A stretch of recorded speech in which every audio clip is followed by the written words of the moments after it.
અરવિંદ કેજરીવાલ અને અમાતુલ્લા ખાનને મોટી રાહત મળી। કોર્ટે ઈડી સમન્સ કેસમાં નિર્દોષ જાહેર કર્યા છે।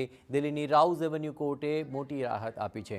તપાસ એજન્સીઓએ તપાસમાં નિષ્ફળ પ્રયત્ન કર્યાનો લગાવ્યો હતો આરોપ। આ મામલે અહીં આપ પ્રદેશ પ્રમુખ ઈસુદાન ગઢવીએ પ્રતિક્રિયા આપી કે આ ચુકાદાથી કેજરીવાલની ઈમાનદારી પર મહોર લાગી છે।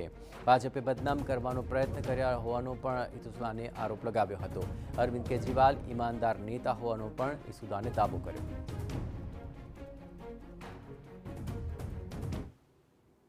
ગઈકાલે ન્યાયાલયનો જે ચુકાદો આવ્યો છે એમાં નિર્દોષ જાહેર થયા છે।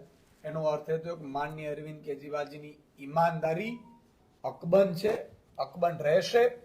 ભારતમાં કોઈ સૌથી શ્રેષ્ઠ જો ઈમાનદાર નેતા હશે તો અરવિંદ કેજરીવાલજી હતા, છે અને રહેશે, અને એના ઉપર મહોર લાગી ગઈ છે।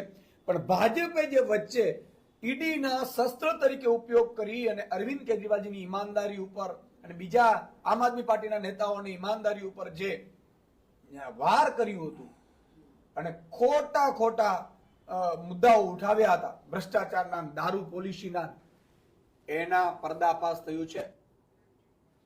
ઈડીએ દિલ્હી દારૂ નીતિ કેસમાં પૂછપરછ માટે અરવિંદ કેજરીવાલને અનેક વખત સમન્સ મોકલ્યા હતા, પરંતુ તેમણે જાણી જોઈને અવગણના કરી હોવાનું કોર્ટમાં ફરિયાદ કરી હતી। આ કેસમાં ધરપકડ પહેલા કેજરીવાલને કોર્ટમાં રૂબરૂ હાજર રહેવાની પણ જરૂર હતી।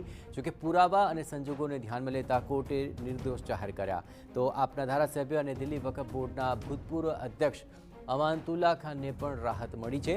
અમાતુલ્લા ખાન પર દિલ્હી વકફ બોર્ડમાં કથિત ગેરકાયદે ભરતીઓ સંબંધિત મની લોન્ડરિંગ કેસના સંદર્ભમાં ઈડી સમક્ષ હાજર થવામાં નિષ્ફળ રહેવાનો આરોપ હતો।